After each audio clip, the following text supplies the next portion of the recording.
Hanggang ngayon nga ay ilag pa rin si Maine Mendoza at Alden Richards sa mata ng publiko. Dahil rin ito sa pressure na natatanggap nila sa mga army na talagang sa simula pa lamang ay naninira na sa kanilang karir. Kaya naman medyo ingat na ingat din si Alden Richards at Maine Mendoza dahil ito rin kasi ang makakasira sa kanilang karir. Lalong-lalo na kay Alden Richards na ngayong nabit na ni Marian Rivera at Dingdong Dantes ang kanilang movie ni Catherine Bernardo ay tuluyang lalagpak siguro ang karir ni Alden Richards kung lalabanan pa nila ang bashers dahil makakakuha lamang ng simpatya ang mga bashers nila at magkakaroon ng pagkakataon ang mga nanira sa kanila na lalo pa silang sirain, lalong-lalo na sa social media. Kaya maganda rin ang ginagawa ngayon ni Maine Mendoza na tahimik lamang sa mga nangyayari at ganun din si Alden Richards. Bagamat bokal si Alden Richards ngayon sa nangyayari sa kanyang karir at sa mga paparating na kanyang proyekto, ay hindi naman natin siya nakikitaan ng pag-amin ngayon. Bagamat ganun din ang nangyari dati dahil inamin niya rin mismo si Maine Mendoza sa kanyang mga interview at ganun din si Maine Mendoza sa kanya. Kaya isang palaisipan pa kung ano ang magiging move ni Alden Richards at Maine Mendoza sa kabila ng mga paninira sa kanila at ang sitwasyon nila ngayon nang sa ganun ay hindi sila magkamali at lalong mabash ng tuluyan sa publiko. Dapat na ngang umiwas si Maine Mendoza at Alden Richards lalong-lalo na sa mga issue na lagi na lang ikinakabit sa kanila dahil isa lang naman ito ng mga recycle na issue patungkol sa paninira sa kanilang dalawa lalong-lalo na sa kanilang magandang relasyon ngayon. Sabi ni SP Legaspi, dapat lang naiwanan ni Maine Mendoza at Alden Richards kung anuman ang mga naninira sa kanila dahil sa bandang huli sila lang rin ang matatalo dito.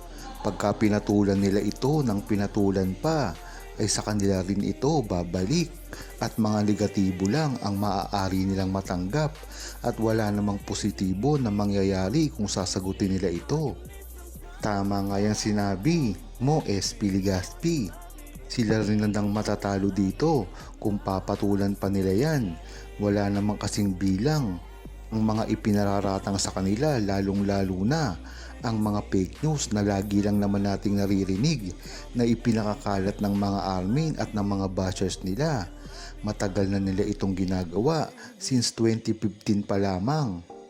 Kaya hanggang ngayon, ang buong True-Blooded Aldab Nation ay naniniwala na dapat ay hindi nang magpaapekto si Alden Richards at Maine Mendoza sa mga negatibo na binabalita sa kanila na wala naman talagang magandang ilalabas kung hindi sirain lang ang tunay na relasyon nila dahil hanggang sa bandang huli sila lang rin ang matatalo dito kung papatulan pa nila ito.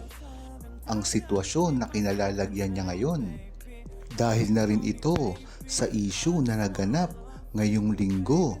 Alam naman kasi natin kung ano talaga ang gustong mangyari ni Alden Richards at isipin ng Aldab Nation na maging kampante pa rin tayo dahil sa kanilang tunay namang relasyon. Ngunit ang hindi matanggap ng buong Aldab Nation ay dapat na maging vocal si Alden Richards sa kanyang kagustuhan at gustong mangyari at gustong palabasin sa publiko patungkol sa relasyon niya kay Maine Mendoza. Dahil nga naman hindi magsisimula si Maine Mendoza dito ng pag-amin at dapat manggaling kay Alden Richards mismo ang gagawin na pag-amin niya sa publiko. Nang gayon ay maprotektahan niya pa rin si Maine Mendoza at hindi umamin sa kanilang relasyon dahil ito ay babae. Ganon din ay dapat maprotektahan niya ito dahil kung sakaling si Maine ang mismo ang aamin dito ay tiyak na marami ang mangbabash sa kanya dahil nga naman nagsisimula talaga ang pag-amin ng isang relasyon sa isang lalaki Ito talaga ay isang golden rule na dapat magsisimula kay Alden Richards ito. Alam naman natin na maraming kriptiko na mensahe si Alden Richards na ipinalalabas niya dati. Ngunit iba na ngayon ang panahon, dapat ay aminin niya ito nang sa gayon ay hindi na makaporma at hindi na makabato ng paninira ang mga armin at lalong-lalo na ang mga patago kung manira sa kanilang relasyon at kanilang karir. Bakit pa kasi tinatago ni Alden Richards at Maine Mendoza ang kanilang tunay na relasyon? Gayong halatang halata naman ito. Marami namang Aldab Nation ang nakakakilala at nagkukumpirma sa kung ano talaga ang meron sa kanila. Kaya bakit pa nila ito itinatago?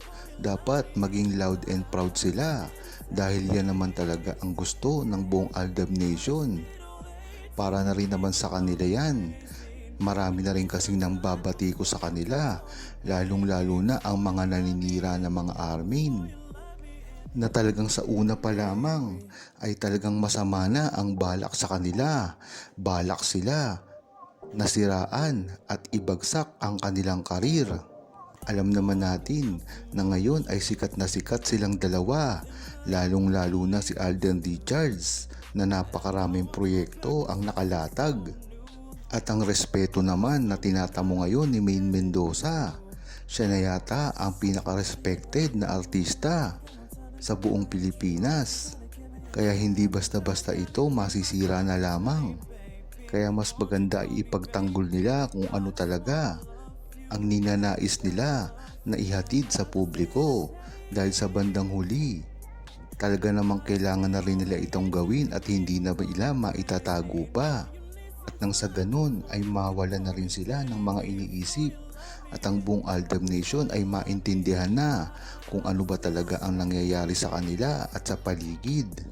Nananatili naman ang suporta ng Aldab Nation kahit ano pa ang mangyari. Hi. Mag-subscribe na kay Aldab Media para sa mga latest news mula sa Aldab. Dahil napakapogi neto at sobrang bait pa. Laban lang. Huwag kalimutang mag-subscribe, comment at ilike ang video na ito. Thanks for watching!